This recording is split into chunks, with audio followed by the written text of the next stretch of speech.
Hello mọi người, xem video hay thì hãy đăng ký thành hội viên, like, tìm và comment ngay nhé. Khi livestream, tôi dùng mặt nạ người hâm mộ gửi cho tôi. Hiệu quả rất tốt. Trong phòng livestream liên tục muốn có link liên kết, nhưng có một bình luận nói rằng, hãy cẩn thận. Đó là mặt nạ da người. Có người muốn đổi da với bạn. Kể từ sự cố áo cưới đỏ lần trước, tôi đã điều chỉnh rất lâu mới dám bắt đầu livestream. Mỗi ngày trong phòng livestream, dùng thử một số đồ trang điểm mà người hâm mộ gửi tới. Hôm nay tôi đã thử mặt nạ do một người hâm mộ gửi đến. Mặt nạ này rất tốt. Ngoại trừ mùi không thơm lắm, còn hơi dính nữa. Hôm nay sau khi bắt đầu livestream tôi đã luôn giới thiệu loại mặt nạ này. Bởi vì hôm nay tôi đã dùng qua một lần rồi, hiệu quả đặc biệt tốt, liền giới thiệu cho người hâm mộ theo thông lệ. Số lượng người trực tuyến trong phòng livestream rất nhiều, mọi người đều mong chờ hiệu quả của mặt nạ. Tôi tháo mặt nạ ra, trong gương, mặt tôi trắng lên một tone. Người hâm mộ trong phòng livestream đều bình luận bảo tôi để link liên kết. Sự phù phiếm của tôi được thỏa mãn, nói với họ là đợi lát nữa có gì rồi sẽ thông báo lại sau cho họ. Lúc này đột nhiên có một bình luận liên tục nhảy trên màn hình, thu hút sự chú ý của tôi. Cẩn thận, đó là mặt nạ da người, có người muốn đổi da với bạn. Tôi gần như bật cười, cũng không biết đồng nghiệp nào đến để phá hoại nữa. Những người hâm mộ khác trong phòng livestream nhanh chóng hiểu là muốn làm rối loạn phòng live, cười nhạo. Còn mặt nạ da người nữa kia, tỉ muội, ai bảo cô đến vậy? Đúng vậy, làm loạn phòng live cũng sẽ không chọn lý do chính đáng. Đến đây giở trò kinh dị à? Mặc kệ cô ta, chúng ta tiếp tục xem. Cảm thấy mặt nạ hoạt động rất tốt. Tôi không để ý đến người này. Phải đắp mặt nạ lần cuối, người hâm mộ này đã viết theo một tờ giấy ghi chú và bỏ vào trong, bảo với tôi đắp nó 3 lần một ngày.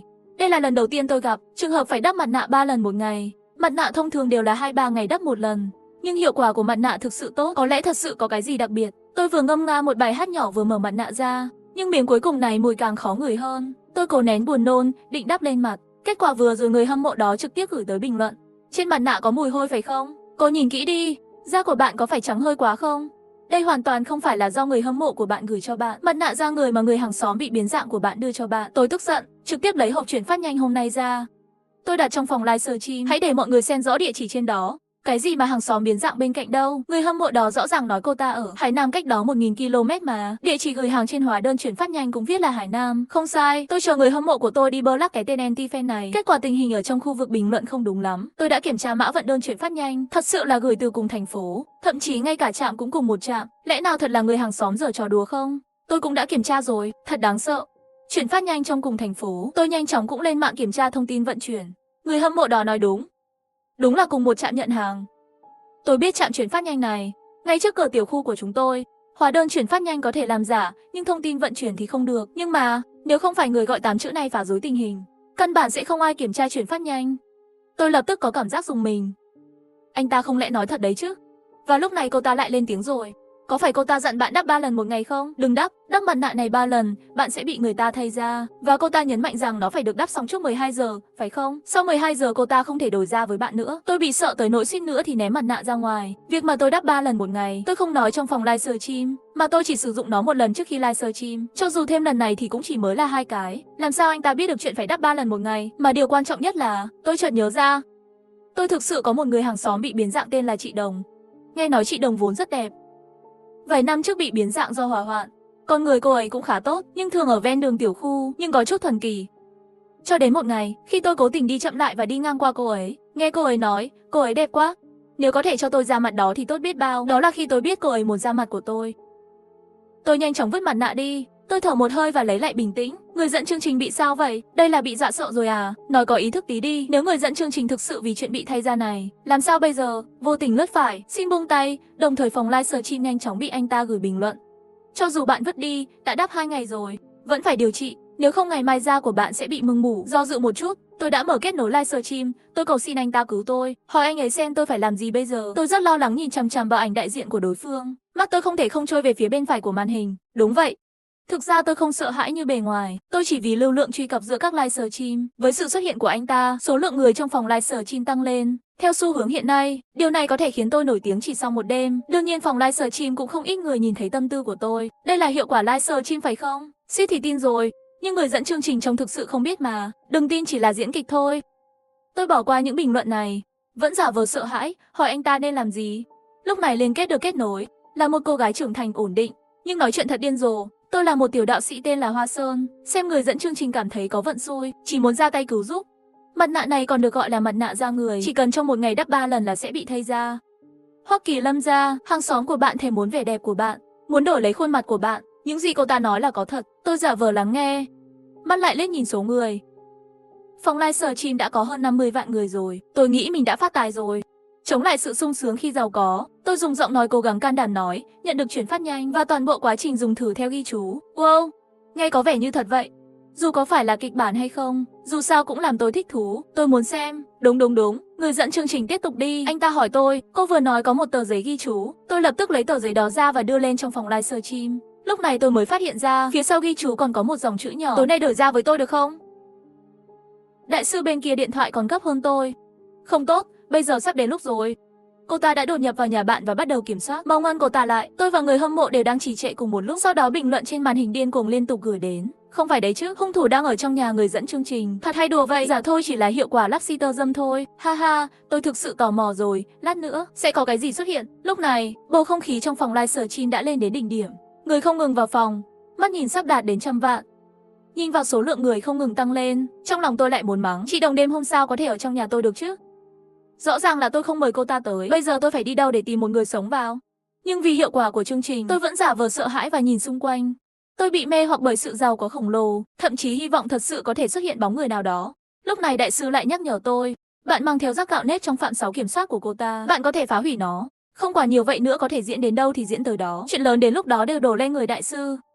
Tôi vào bếp lấy một nắm gạo nếp, sau đó cầm điện thoại di động đi tìm trong nhà. Ha ha, thật sự tìm kiếm à, tôi thấy không có ai cả. Phòng khách và nhà vệ sinh và phòng đều xem hết rồi, tất cả đều là dối trá. Mọi người đừng tin, người hâm mộ trong phòng livestream sau khi tôi quay một vòng, thất vọng rõ ràng. Số lượng người trực tuyến trong phòng livestream giảm hàng chục vạn người. Tôi cảm thấy đau lòng cho những người hâm mộ đã mất. Tự ý đi ra ban công, không ngờ ở đây thật sự có người. Trên ban công có một người phụ nữ đội mũ và đeo khẩu trang, nhưng tôi nhìn liền nhận ra đó thật sự là chị Đồng. Chưa kịp phản ứng, chị Đồng ngẩng đầu lên lộ ra một đôi mắt tham lam. Cô ta tham lam nhìn mặt tôi, Văn Tiệp. Cô thật là xinh đẹp. Giá như tôi đẹp như cô thì tốt biết mấy. Tôi bị dọa tới nỗi đứng chốt lặng tại chỗ. Thì ra đại sư nói là thật. Chị Đồng thật sự thích mặt tôi. Tôi cảm thấy không khí đã bị đóng băng rồi, sợ chị Đồng lập tức chạy tới đây ra tay với tôi. Nhưng chị Đồng không có hành động nào khác, mà là đỡ tôi lên. Sao em lại sợ thế này? Quần áo của tôi rơi trên ban công của em. Tôi trèo qua nhặt nó lên. Xin lỗi nhá. Chị Đồng giơ quần áo bên trong tay lên, cười với tôi. Tôi thở phào nhẹ nhõm, thì ra chỉ là quần áo rơi xuống và sang nhặt mà thôi. Nhưng trong đêm nhìn thấy khuôn mặt bị biến dạng của chị Đồng, thật sự làm tôi hoảng sợ. Tôi nhanh chóng mời người ta ra ngoài. Sau khi tiễn cô ta đi, tôi đang xem bình luận trên màn hình. Người hâm mộ và tôi đều cảm thấy đó là báo động giả, làm tôi sợ chết khiếp. Nụ cười quỷ quyệt vừa rồi, tôi cứ tưởng cô ta sẽ tấn công. Tôi cũng vậy, kết quả chỉ là nhặt quần áo thôi. Cái 8 chữ đó không hợp với thần linh, kết quả chỉ là nói dối. Người dẫn chương trình cũng vậy, tôi chắc đây là hiệu quả của chương trình. Tôi tội lỗi nhìn bình luận trên màn hình không dám nói một lời. Đúng là 8 chữ không hợp lại mở miệng, nhà bạn sống ở tầng 10. Tôi lớn có thể trèo vào ban công nhà bạn có thể là người sao? Đồng tử tôi co lại, đúng vậy, tôi sống ở tầng 10, làm sao người bình thường có thể muốn leo lên ban công? Tôi nhanh chóng chạy ra ban công, mỗi tầng cao 3-4 mét. Giữa trái và phải cũng có khoảng cách ít nhất hơn 2 mét. Người bình thường không thể làm được. Lúc này phòng livestream nổ tung. Không phải chứ, tầng 10 à? Thật sự có người chỉ vì một bộ quần áo mà không cần mạng nữa sao? Người dẫn chương trình, bạn có thể thực sự gặp phải những thứ không sạch sẽ rồi. Tự cầu phúc đi, đừng nghĩ nữa. Nhớ đâu cô ta đã sớm vào rồi thì sao? Cô ta nói là treo thật sao? Nói không chừng là lén lẻn vào trộm đồ đó. Phòng livestream liên tục hưởng ứng cách nghĩ này, cảm thấy chị Đồng là lén vào lấy trộm đồ. Bị tôi phát hiện mới giả vờ là nhặt quần áo.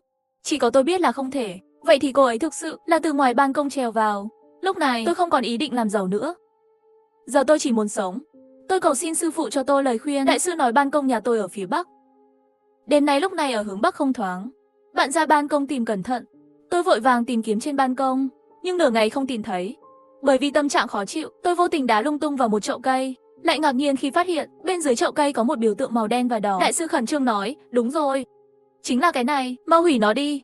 Tôi không chút do dự, ném một nắm gạo nếp lên trên, lập tức xèo xèo một tiếng rồi cháy ra màu đen. Xong rồi, phù biêu được phá bỏ rồi. Cô ta bây giờ sẽ không thể làm gì được bạn đâu. Tôi thở ra một hơi, tưởng rằng mọi chuyện như vậy đã xong rồi. Kết quả câu tiếp theo không hợp 8 chữ, trực tiếp làm tôi nhợt nhạt. Nhưng chắc chắn cô ta nhất định sẽ tìm cách để quay lại. Dù sao phải qua hôm nay thì cô ta mới không còn cơ hội nữa. Cứ nghĩ đến chị Đồng sẽ quay lại, tôi toàn thân sợ hãi. Tôi yêu cầu đại sư nhất định phải cứu tôi. Cũng may mà ông ấy đồng ý. Còn nói bây giờ đang hướng về phía tôi, cuối cùng còn dặn một câu, lát nữa mang theo tai nghe Bluetooth, tôi sẽ tới sớm thôi. Tôi muốn cho ông ấy địa chỉ của tôi. Ông ấy đã cúp máy rồi, tôi lo lắng gọi lại mấy lần đều không kết nối được. Khu vực bình luận cũng là một khuôn mặt mơ hồ. Không phải chứ, ông ấy thậm chí đến địa chỉ còn không cần sao. Làm thế nào để cứu người dẫn chương trình đây? Đúng thế, lát nữa chị đồng đó quay lại thì sao? Người dẫn chương trình không phải rất nguy hiểm sao? Người dẫn chương trình, mau trốn đi. Nếu như nhỡ đâu chị đồng thực sự quay lại thì sao? Còn trốn tôi nghĩ là vẫn nên báo cảnh sát đi. Báo cảnh sát? Bạn đùa tôi đấy à? Bạn nói với cảnh sát là có người nhìn trúng mặt tôi và muốn lấy nó đi, chú cảnh sát sẽ tin không? Mọi người nghiêm túc quá rồi. Chỉ là diễn kịch mà thôi. Khu vực bình luận cãi nhau rồi. Tôi cân nhắc một chút, vẫn quyết định trốn trước. Tôi mang theo tai nghe Bluetooth, đang tìm chỗ trốn. Đột nhiên có vài tiếng gõ cửa. Tim tôi đập rất nhanh, chưa kịp phản ứng. Người ngoài cửa lên tiếng, xin chào, giao hàng của bạn đã đến. Nhưng tôi không hề đặt hàng mà. Chẳng lẽ là do bạn trai tôi đặt sao? Tôi nhanh chóng gọi điện thoại cho bạn trai, nhưng bên kia luôn bận rộn. Lúc này bên ngoài cửa Tiểu Ca vừa báo số điện thoại vừa nói. Có phải là cô Văn phải không? Hứa tiên sinh đặt hàng cho bạn. Hứa tiên sinh thật sự là bạn trai tôi, số cũng đúng. Tôi bảo bên ngoài chờ chút, khi tôi đến cửa, tôi định mở cửa, đột nhiên đầu tôi nghĩ ra. Có phải là tôm hùm đất cay không? Đúng rồi, là tôm hùm đất cay tê. Tôi lập tức dừng tay mở cửa lại. Tôi bị dị ứng với tôm hùm đất, chưa bao giờ ăn thứ này. Bên ngoài vẫn đang giục tôi mở cửa, tôi đau mắt mèo nhìn ra ngoài. Đúng là một người mặc đồng phục giao hàng, người đội mũ bảo hiểm. Nhưng nói gì cũng không dám tin nữa. Tiếng gõ cửa ngày càng dồn dập, tôi thấy da của bàn tay đó. Da có sẹo là chị Đồng. Tôi sợ tới nỗi ngã xuống đất. Chị Đồng dường như biết tôi đã nhìn thấu cô ấy, cũng không còn giấu nữa. Gõ cửa đã trở thành đập cửa. Mở cửa ra, mau mở cửa ra cho tôi. Tôi không có thời gian để do dự, chạy nhanh vào nhà và tìm một nơi để trốn. Lúc này tiếng đập cửa bên ngoài trở nên to lạ thường. Sau đó bùng một tiếng, cửa đã mở ra. Tôi không dám tưởng tượng, phải cần bao nhiêu sức lực mới có thể đập cửa mở ra. Tôi trốn trong tủ quần áo, vừa định gọi cảnh sát, nhưng lại phát hiện điện thoại để lại ở phòng khách. Mà lúc này trong phòng đã vang lên tiếng nói của chị Đồng. Tiểu mỹ nữ, cô đang ở đâu? Ra ngoài chơi với tôi đi. Chị Đồng tìm một vòng trong phòng khách không tìm thấy tôi, bây giờ đã đến phòng ngủ của tôi rồi. Qua khe hở, tôi thấy nụ cười ma quái của cô ta, trong tay cầm một con dao. Tiểu mỹ nữ, mau ra đây đi. Tôi đã nhìn thấy cô rồi. Tôi vội vàng bịt chặt miệng tôi lại, sợ rằng bản thân sẽ tự nhiên hét lên. Chị Đồng lục soát trong phòng ngủ, từ dưới gầm giường đến sau rèm cửa, bây giờ chỉ còn lại tủ quần áo. Tôi gần như ngừng thở. Lúc này tôi thấy tay chị Đồng đưa tay về phía tủ quần áo. Tôi sợ hãi nhắm mắt lại. Chỉ nghe thấy tiếng meo meo, tay chị Đồng rời khỏi trước mặt tôi. Tôi mơ hồ nghe thấy chị Đồng thì thầm, chuyện gì đang xảy ra vậy? Kiểm soát của tôi lẽ nào bị phá hỏng rồi không? Chị Đồng đi ra ngoài. Cuối cùng tôi cũng có thể hít thở không khí. Tôi lén chạm vào điện thoại. Đại sư vẫn không gọi lại cho tôi, cũng không gửi tin nhắn. Đang định gọi cảnh sát thì bình luận trên màn hình đều cùng một câu nói. Người dẫn chương trình, nhìn phía sau bạn. Tôi nghi ngờ nhìn về phía sau, nhìn thấy chị Đồng, khuôn mặt biến dạng đó đang nhìn tôi với nụ cười. Tiểu mỹ nữ hóa ra là cô ở đây à? Tôi bị cảnh tượng trước mắt này sợ đến mức hét lên. Ngay khi tôi sắp bị bắt, trong tai nghe của tôi cuối cùng cũng vang lên tiếng của đại sư. Tôi đã đến rồi. Lát nữa nghe lệnh của tôi. Hy vọng có thể cứu được bạn. Sự xuất hiện của đại sư đã cho tôi một tia hy vọng. Lúc chị Đồng kéo tôi ra ban công, tôi lén lấy con dao sửa lông mày trên bàn. Chị Đồng nhìn trận pháp ở ngoài ban công, khuôn mặt vốn đã xấu xí còn méo mó hơn. Tôi làm lâu lắm. Tại sao cô lại làm hỏng nó bằng gạo nếp chứ hả? Mặc dù tôi đã ghét chị Đồng trong lòng rồi, nhưng trên mặt tôi vẫn cầu xin cô ấy tha thứ. Chị Đồng, làm ơn, tôi còn trẻ, không muốn cứ như vậy mà mất. Chị Đồng không biết đã bôi cái gì lên mặt tôi, cười với tôi bằng giọng quỷ dị. Lúc này tôi mới phát hiện, vết sẹo trên mặt cô ấy đã bắt đầu lành. Cô ấy vuốt ve mặt tôi, làn da của cô thật tốt, có độ đàn hồi và bóng. Da đẹp như vậy sao tôi có thể bỏ lỡ? Tôi sợ đến nỗi không dám thở mạnh, sợ cô ta tức giận sẽ mang. Trong lòng tôi không ngừng nói, đại sư, mau đến cứu tôi. Lúc này chị Đồng buông tôi ra, quay lại và lấy cái trận pháp đã bị tôi phá hủy. Tôi biết khi cô ta làm xong thì tôi sẽ không còn nữa. Ngay khi tôi sắp không chịu nổi, đột nhiên tai nghe phát ra âm thanh. Cô ta bây giờ không dám hành động bừa với bạn, bởi vì trên người ngươi có cái gì đó khiến cô ta kiêng kỵ. Cho nên cô ta vừa rồi chỉ dám đe dọa bạn thôi, nhưng không có ra tay. Tôi không biết nó là gì, cũng không dám trực tiếp hỏi ông ấy, đành phải tự suy nghĩ. Tôi chợt nhớ ra, trước ngực tôi có một cái ngọc bội mà bà ngoại tặng cho tôi, nói là trừ tà. Thì ra cô ta sợ là cái này, nhưng trái tim tôi vẫn chưa kịp dừng. Chị Đồng đã sửa xong trận pháp rồi. Tôi lập tức cảm thấy trên mặt có hơi nóng, và những gì xảy ra tiếp theo khiến tôi dựng tóc gáy.